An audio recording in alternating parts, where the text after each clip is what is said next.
Эфир Абхазского телевидения продолжает русская служба новостей. Добрый вечер. В студии Алиса Шамба. Коротко о главном.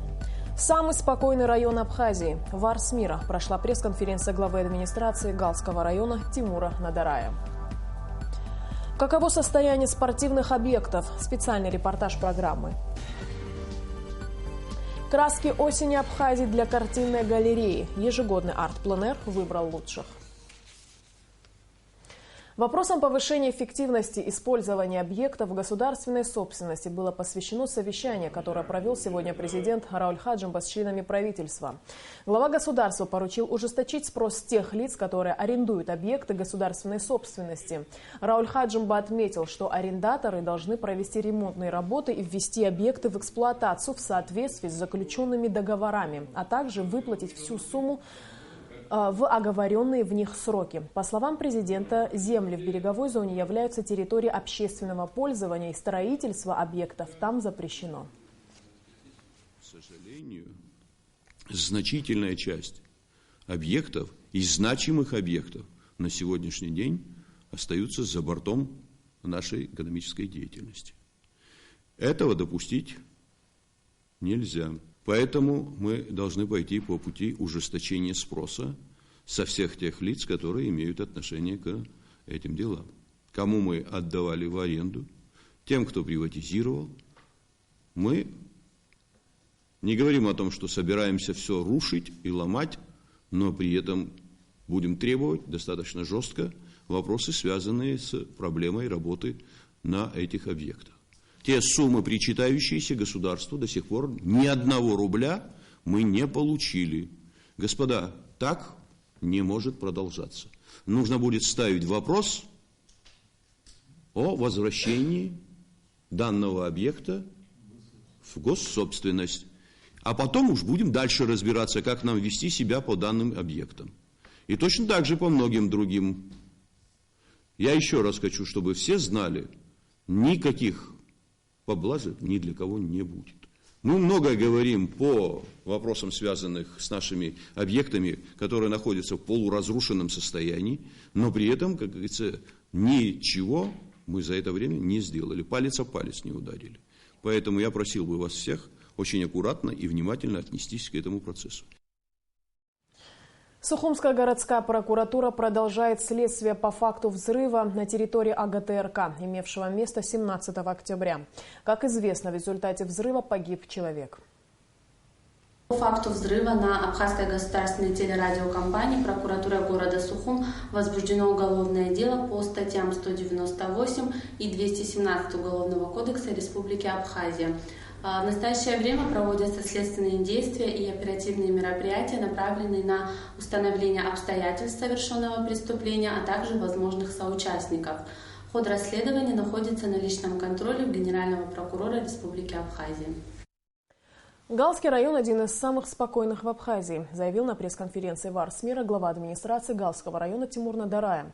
Озвучить итоги работы в районе за 9 месяцев текущего года в Сухум приехали и руководители администрации сел Галского района. Репортаж Амрамичба. Заявленная как пресс-конференция Тимура Надарая, встреча с журналистами в Арс-Мира перетекла в своего рода актив района с подведением итогов работы за 9 месяцев. По словам Надарая, в Сухум приехала команда тех, кто проводит работы в Галском районе.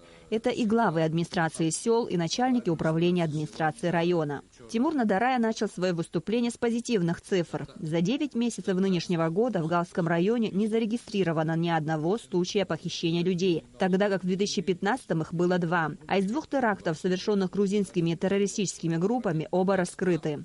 Галский район – один из самых спокойных и стабильных районов Абхазии, резюмировал Тимур Надарая, завершая тему безопасности в районе. Затем он подробно рассказал о работах, проведенных в районе при российской финансовой помощи. Окончен капитальный ремонт автодороги Хиац-Хапчара протяженностью 32 километра. Это большой проект. Там капитальный ремонт покрытия асфальта шириной 6 метров на сумму 153 миллиона рублей, что позволило фактически ранее плохо контролируемую нижнюю зону сегодня всем социальным службам, а также правоохранительным органам добираться в кратчайшие сроки. Мы проводим реабилитацию скважин, потому что в городе Гал очень плохая ситуация с водоснабжением. На этот проект потрачено 8,5 миллионов рублей. Прокладка водопровода на сумму 32 миллиона рублей. Предоплата в сумме 9 миллионов подрядчикам получена, и работа ведется. По подвалам домов у нас 24 многоквартирных дома в городе. В 6 домах были убраны подвалы. Планируется еще 15 домов, и это планируется в 2017 году продолжить там работу. За счет местного бюджета отремонтированы 100 километров проселочных дорог, правда без укладки асфальта. Также 2 миллиона рублей выделено на оснащение галского телевидения. Планируется выход в эфир в апреле 2017 года. Сельхозуправление района инициировало посев кукурузы на площади в 100 гектаров. Мы ожидаем там неплохой урожай, до 300 тонн зерна. Так что если наши граждане, жители Абхазии, кто нуждается в кукурузе, мы хотим его продать побыстрее, можете обращаться к нам. Мы обеспечим, имеем возможность такое количество тонн предложить на продаже, и цена тоже у нас не очень дорогая, это 20 рублей, планируется 19-20 рублей. Дальше мы за счет того, что был создан МУП «Гал Агропромстройсервис», за счет заказов этого муниципального предприятия, 100% учредителем которого является администрация Гальского района, купили в этом году автобус за 18 тысяч евро, как мы обещали жителям Гальского района, который будет курсировать по городу и по вот этой новой дороге до села Пчара, для того, чтобы после закрытия постов, как планировало правительство, мы из 2 контрольно-пропускных пунктов, вы знаете, в этом году 2 были уже закрыты, еще планируется закрытие 2 постов. Но для того, чтобы людям было ездить до КПП Ингур комфортно, мы не только для них дорогу сделали, но еще приобрели автобус, который будет ездить не только в рыночные дни, но и ежедневно. Тимур Надарай обратился к депутатам Народного собрания с предложением рассмотреть на заседании вопрос о внесении изменений в закон о статусе иностранных граждан в части, касающейся выдачи вида на жительство. По его мнению, если человек с октября 1999 года постоянно проживает в Галском районе, ему следует дать вид на жительство. А на сегодняшний день только у 340 человек есть подтвержденное гражданство Абхазии. Я очень прошу, и все мои коллеги меня поддержат, что это мы не говорим о гражданстве Абхазии, это говорим о виде на жительство людям, которые они заявили о том, что являются жителями, то есть гражданами иностранного государства. Они живут у нас. Мы даем им вид на жительство. Они могут с этим жительством прожить всю жизнь, потому что они являются гражданами иностранного государства, пока они не отказываются от гражданства иностранного государства. Боязнь некоторых, что это открывает сразу дорогу к получению абхазского гражданства, считаю неправильным. При этом Надарай озвучил данные опроса, которые наглядно демонстрируют, что 96% населения района являются гражданами Грузии. Этим же и вызвано, что надбавка в 1000 рублей к абхазской пенсии выплачена всего 1700 пенсионерам. Начальник налогового управления Роберт Джиба рассказал о собираемости налогов в районе. По Гальскому району собирается 6 видов налогов налоговым органам. По итогам 9 месяцев общий объем поступления налоговых платежей в бюджет составило 34 миллиона 441 тысяч 800 рублей, при плане 31 миллиона 650 тысяч 100 рублей. Перевыполнение плана составило 2 миллиона 794 тысячи 700 рублей. Процентное отношение 109%, а динамика роста аналогичным периодом прошлого года составила 147%. На встрече в Арсмира были презентованы герб Гала и официальный сайт администрации Галского района. Также на пресс-конференции объявили, что ежегодно 19 июня будет отмечаться День города Гал. Амра Амиджбаста, Мургошба, Абхазское телевидение. Тем временем в Галский район приходят инвесторы. На днях состоялась встреча исполняющего обязанности главы Галского района Тимура Надарая и актива района с инвесторами из Италии и руководителем агропромышленного холдинга «Айтакс» из города Ногинска, доктором экономических наук Алексеем Грицыным, который заинтересован в бизнес-проекте по инвестпрограмме. Это посадка, выращивание, эксплуатация и переработка орехов фундука. Участники встречи посетили ореховые плантации, где на месте ознакомились с ситуацией, а затем орехообрабатывающий цех. Ознакомившись со всеми условиями, инвесторы проявили заинтересованность в организации системы посадки и выращивания ореховых насаждений. Члены Общественной палаты, утвержденные президентом Раулем Хаджимба, согласно закону об Общественной палате Республики Абхазия, процедурой конкурсного отбора приняли в члены Общественной палаты 11 представителей районов и городов, представленных органами местного самоуправления. Рауль Лолуа, город Сухум, Леонид Осия, город Сухум, Алхаз Хварцкий, Сухумский район, Геннадий Марганя, Гудаутский район, Цира Гунба, Гудаутский район, Григорий Еник, Гагарский район, Батал Хагуш, Гагарский район, Иван Джопо, Гулрышский район, Тимур Гиндия, Ачимчирский район, Александр Чингилет, Куарчальский район, Манана Абухба, Галский район. Кроме того, в Общественной палате продолжается прием заявлений от представителей политических партий, общественно-политических движений и общественных объединений. Заявления принимаются до 25 октября. 10 октября состоятся досрочные выборы депутатов парламента Абхазии по Сухумскому городскому избирательному округу номер 1 и Сухумскому городскому избирательному округу номер 2. Выборы назначены в связи с досрочным сложением полномочий депутатов Даура Аршва, округ номер 1, и Аслана Кубахия, округ номер 2. Указами президента Даур Аршва назначен руководителем администрации президента, а Аслан Кубахия – вице-премьером, министром внутренних дел. Центр избирком утвердил календарный план основных мероприятий по подготовке и проведению выборов. Регистрация политических партий, избирательных объединений, инициативных групп по выдвижению кандидатов в депутаты с 21 октября по 20 ноября. Выдвижение кандидатов в депутаты с 21 октября по 10 ноября. Регистрация кандидатов в депутаты с 10 ноября по 30 ноября. Важные условия для воспитания здоровой нации для любого государства – качественная спортивная инфраструктура. Наличие современных и благоустроенных спортивных объектов позволяет вовлекать в ряды сторонников спорта все больше людей. Особенно это важно в отношении детей и подростков. Где сегодня занимаются спортом наши дети, в каком состоянии находятся спортивные объекты и насколько государство уделяет внимание этой сфере – специальный репортаж Елены Лолуа.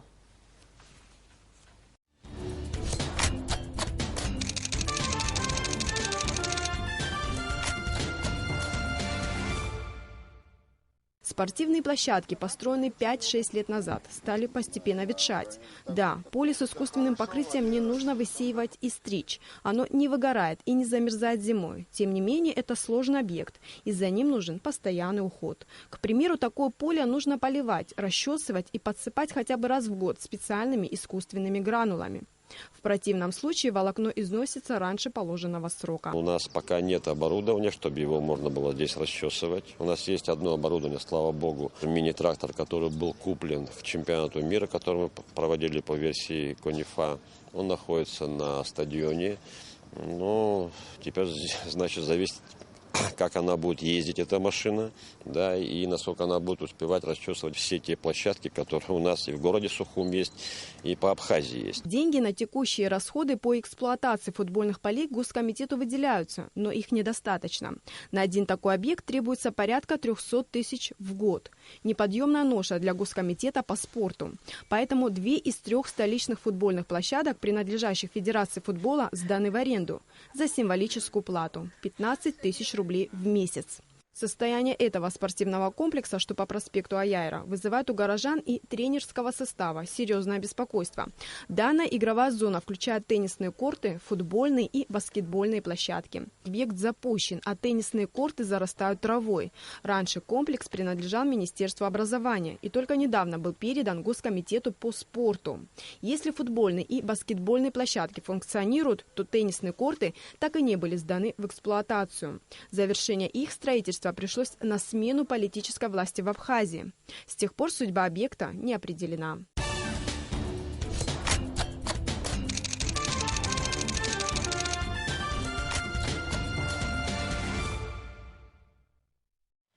Полностью специальный репортаж Елены Лолуа смотрите в нашей программе сразу после выпуска новостей. Завершился 4-й международный арт-пленэр «Краски осени Абхазии». В этом году он собрал более 60 участников из Абхазии и разных городов России и Турции. В рамках арт-пленэра его участники посетили мастер-классы художников, а также совершили экскурсии по живописным местам Абхазии.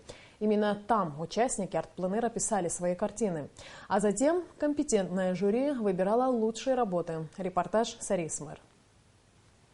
Тематика живописных полотен кроется в самом названии проводимого мероприятия. Арт-пленэр означает искусство на открытом пространстве. Работы пронизаны солнечным светом, естественными красками гор, моря, растений, среди которых из прозрачной воздушной среды проступают очертания известных архитектурных объектов.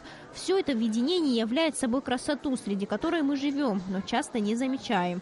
На отчетную выставку по результатам недельной работы студентов, а также маститых художников Абхазии и России были отобраны лучшие. В культурно-деловом центре «Дом Москвы» в Сухуми были выставлены более сотни лучших картин. Среди них и работы студентки 2-го курса Сухумского художественного училища Вероники Воуба. На первой работе, она называется «Белая скала», и эта работа была сделана в новом фоне. На ней изображена, как вы уже поняли, скала. И это мое такое свое видение. Я пишу не совсем реалистично, но это мне нравится, это мне подходит. А вторая работа сделана на озере Рица. Это одна из гор, тоже выполнена в таком необычном стиле. В этом году участие в организации арт-пленэра впервые принимает и культурно-деловой центр «Дом Москвы» в Сухуми. Его директор Зоя Баутина отметила высокий уровень организации мероприятия. Приятно отметить, что Абхазия гостеприимно приняла наших московских художников. Погода удалась, в общем-то, в целом, можно сказать. И сегодня такой радостный день. И в заключение вот мы организовали такую отчетную выставку. Работы очень интересные, гостей очень много, и мы очень рады все это представить нашим гостям. И я с удовлетворением хочу сказать, что эта работа будет продолжаться. Мы на следующий год планируем точно так же поучаствовать вот в таком мероприятии, но провести его более масштабно.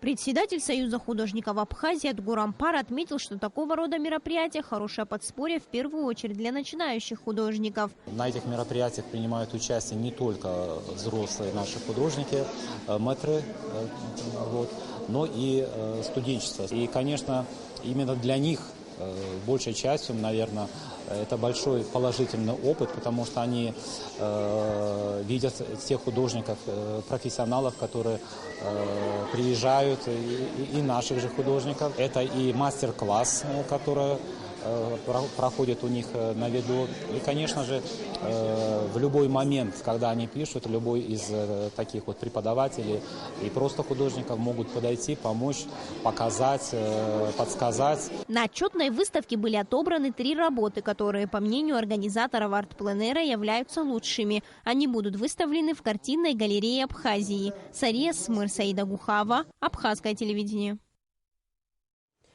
Сухумское муниципальное унитарное предприятие «Водоканал» приносит извинения в связи с отсутствием воды сегодня рано утром. Также сообщает, что на период проведения капитального ремонта по промывке главного канализационного коллектора по улице Лакоба по вторникам, четвергам и субботам с часу ночи до 20 часов будет прекращена подача питьевой воды в центральной части города, Старом поселке, районе Виема и Нагорной части. И в конце выпуска, как обычно, о погоде. По сообщению Гидрометеослужбы, завтра в Абхазии ожидается преимущественно ясная погода. Температура воздуха ночью плюс 11-13, днем 18-20 тепла. Температура морской воды плюс 20.